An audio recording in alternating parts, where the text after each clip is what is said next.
Hindi stories for you. हर साल की तरह अमरपुर की भी यही कहानी है। इस बार भी इस गांव में एक बड़े मेले का आयोजन किया गया। अगले दिन मेला शुरू होने वाला था।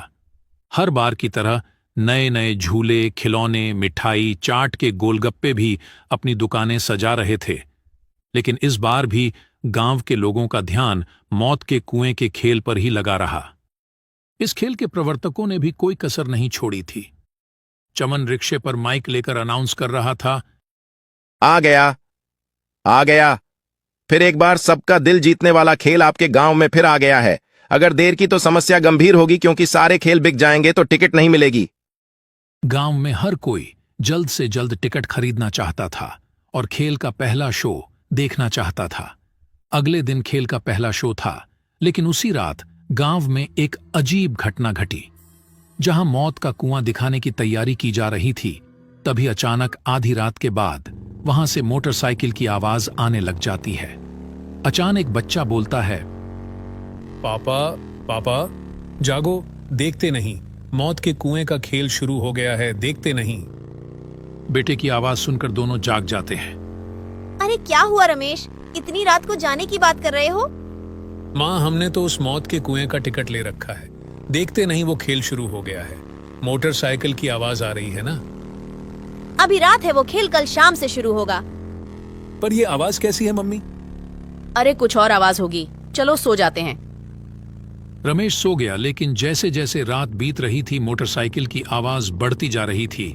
कुछ देर बाद मोटरसाइकिल की आवाज आनी बंद हो गई और वहां से एक महिला और बच्चे के रोने की आवाज आने लगी। वह आवाज गूंजी और उसके माता पिता जाग गए। इस बार उन दोनों ने भी उस आवाज को सुना।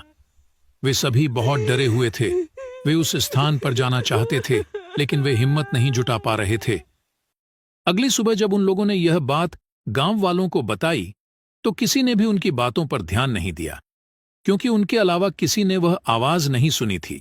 शायद ऐसा इसलिए भी था क्योंकि उनका घर मेला के मैदान के पास ही था। उसी दिन शाम को महेश, उसके मम्मी पप्पा मेला देखने गए। चारों तरफ लोगों की भीड़ थी। कोई झूले पर बैठकर चिल्ला रहा था, कोई हाथ में नए नए खिलौने लिए मुस्कुरा रहा था, कोई जलेबियां देखकर लौट रहा था, कोई गोलगप्पे की दुकान पर गिने बिना गोलगप्पे खा रहा था। पर महेश को इंतजार था मौत के कुएं का। खेल शुरू होने पर भी काफी लोगों की भीड़ लग गई। लोग खेल शुरू करने के लिए कह रहे थे, तभी गाड़ी स्टार्ट करने की आवाज आई। गाड़ी चालक एक्सीलरेटर पर एक्सीलेटर बढ़ा रहा था।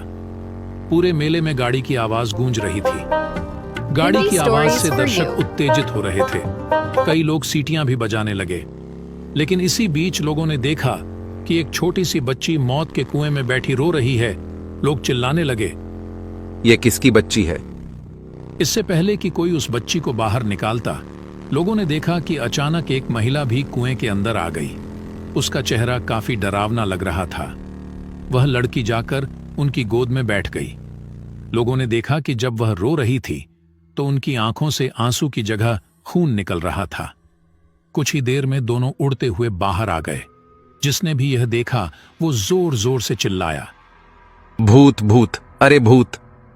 यह बात उसके कर्मचारियों द्वारा मौत के कुएं के मालिक तक पहुंची तो वह बहुत क्रोधित हुआ और बोला, ये क्या बकवास है? और तुम लोगों ने कैसा भूत प्रेत लगा रखा है? सारा मेला लगा हुआ है क्या? यहाँ भूतों को रखा गया है? पर लगता है तुम लोग काम नहीं करना चाहते, बस मुफ्त के पैसे चाहिए। चलो अगले शो की तैयारी करते हैं। लेकिन अगला शो भी पूरी तरह खाली रहा, क्योंकि अफवाह फैल गई थी कि कुएं में भूत है। अब मालिक का गुस्सा 7वें आसमान पर पहुंच गया और उसने अपना गुस्सा अपने कर्मचारियों पर निकाला। उसी रात जब मालिक गहरी नींद में था तो उसने तेज रफ्तार से गाड़ी चलाने की आवाज सुनी। उस आवाज से उसकी नींद खुल गई। वह गुस्से से बुदबुदाने लगा। जैसे ही वह वहां पहुंचा, उसने जो देखा उसे अपनी आंखों पर विश्वास नहीं हुआ। उसने देखा कि एक आदमी लगातार मौत के कुएं में गाड़ी चला रहा था। उस आदमी ने अपना सर नीचे कर रखा था। मालिक ने उसे आवाज लगाई, लेकिन गाड़ी चालक ने कोई जवाब नहीं दिया। उधर ये आवाज आसपास के पूरे गांव को सुनाई दी। हर कोई सोच रहा था कि इतनी देर रात ये कैसी आवाज आ रही है। सबको डर लग रहा था। फिर भी कुछ लोग हिम्मत करके गांव में एक जगह जमा हुए। मेरी बात सुनो, हम सबको सरपंच के पास जाना चाहिए। सरपंच को लेकर मेले के मैदान में जाना चाहिए। राहुल की बात तो सही है, वैसा ही करना होगा। सारे लोग सरपंच के घर जाने लगे। सरपंच के घर के पास सारे लोग पहुंच गए। एक ने सरपंच को आवाज लगाई। सरपंच जी, अरे सरपंच जी। सरपंच बाहर आते हैं। अरे क्या हुआ? सारी बात सरपंच को बताते हैं। फिर सरपंच और सारे लोग मेले की तरफ निकलते हैं। साथ में रमेश और उसके पप्पा भी थे। सरपंच के साथ मेले में पहुंचे। वहां भी उन्होंने वही नजारा देखा जो मौत के कुएं का मालिक देख रहा था। वह आदमी अभी भी लगातार गाड़ी चला रहा था। तभी अचानक से वही महिला और बच्चा वहां आ गया। सारे गांव वाले उस महिला और लड़की को ध्यान से देख रहे थे। तभी गाड़ी सवार युवक के शरीर सिर से खून निकलने लगा। उसके खून से मौत के कुएं की पूरी दीवार लाल हो गई थी। कुछ देर बाद महिला और बच्चा इसी तरह रोने लगे।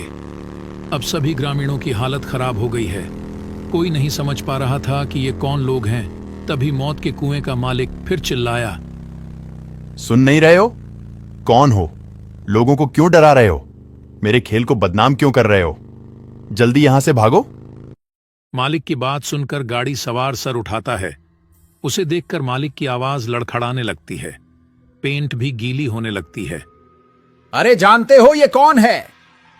तभी गाड़ी सवार गाड़ी रोकता है और कहता है, क्यों बॉस, आप बताएंगे या मैं उन्हें बताऊंगा?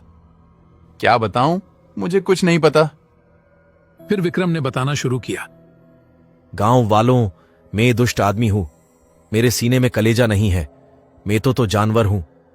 मेरा नाम विक्रम है। मैं पिछले साल तक इसके साथ काम करता था। आप जानते हैं कि मौत के कुएं में गाड़ी चलाना हर दिन मौत को गले लगाने जैसा है। मैं हर दिन अपनी और अपने परिवार की जान जोखिम में डालकर गाड़ी चलाता था, लेकिन उस दिन शायद मेरा दिन खराब चल रहा था। किसी और गांव में मेला लग रहा था। मैं अपना खेल दिखा रहा था कि अचानक गाड़ी की टक्कर हो गई और मेरा सर कुएं की दीवार से जा टकराया। खून लगातार बहता रहा और मैं बेहोश हो गया और फिर मेरी मौत हो गई। तो मैं मेरी शक्ल का भूत बन गया। मौत के बाद मेरी पत्नी और मेरी नन्ही बेटी के सामने जीवन बेहद मुश्किल हो गया था। एक दिन वह मालिक के पास गया और कुछ पैसे मांगे, लेकिन उसने मदद नहीं की और उसे भगा दिया। दोनों परेशान होकर बाहर चले गए। मेरी पत्नी ने दूसरी जगह काम करने की कोशिश की, लेकिन कोई काम नहीं मिला। लोग उसको कोई काम नहीं दे रहे थे। इधर उधर भटकते ही रह गए। खाने पीने की कोई चीज उनके पास नहीं थी। कई दिन भूखे प्यासे सड़क पर भटकते रहे और फिर दोनों की भी भूख से मौत हो गई।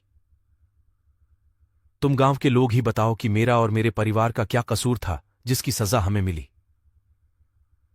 अरे हम तो कलाकार हैं, यही तो रोजी रोटी है।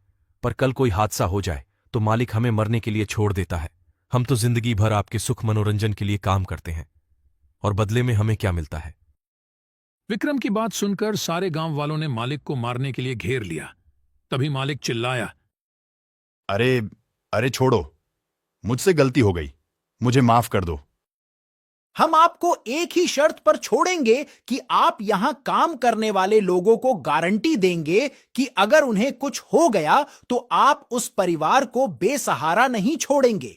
सारा खर्च उठाएंगे ताकि इनके परिवार को किसी तरह की कोई तकलीफ ना पड़े। अरे आजकल तो बीमा होता है, इन सब का बीमा क्यों नहीं करवाते? सरपंच जी, आज से ही इन सब का बीमा बनवा दूंगा और इनके परिवार की मदद भी करूंगा। उसके बाद सारे लोग मालिक को छोड़ देते हैं। सारे लोग मेले में घूमने लगते हैं। जीवित रहते हुए विक्रम अपने और अपने परिवार के लिए कुछ नहीं कर सके, लेकिन उनकी मृत्यु के बाद उन्होंने अपने साथियों का भविष्य सुरक्षित कर लिया। मेले में काम करने वाले लोग विक्रम का शुक्रिया अदा करने परिवार के लिए कुछ नहीं कर सके, लेकिन उनकी मृत्यु के बाद उन्होंने अपने साथियों का भविष्य सुरक्षित कर लिया। मेले में काम करने वाले लोग विक्रम का शुक्रिया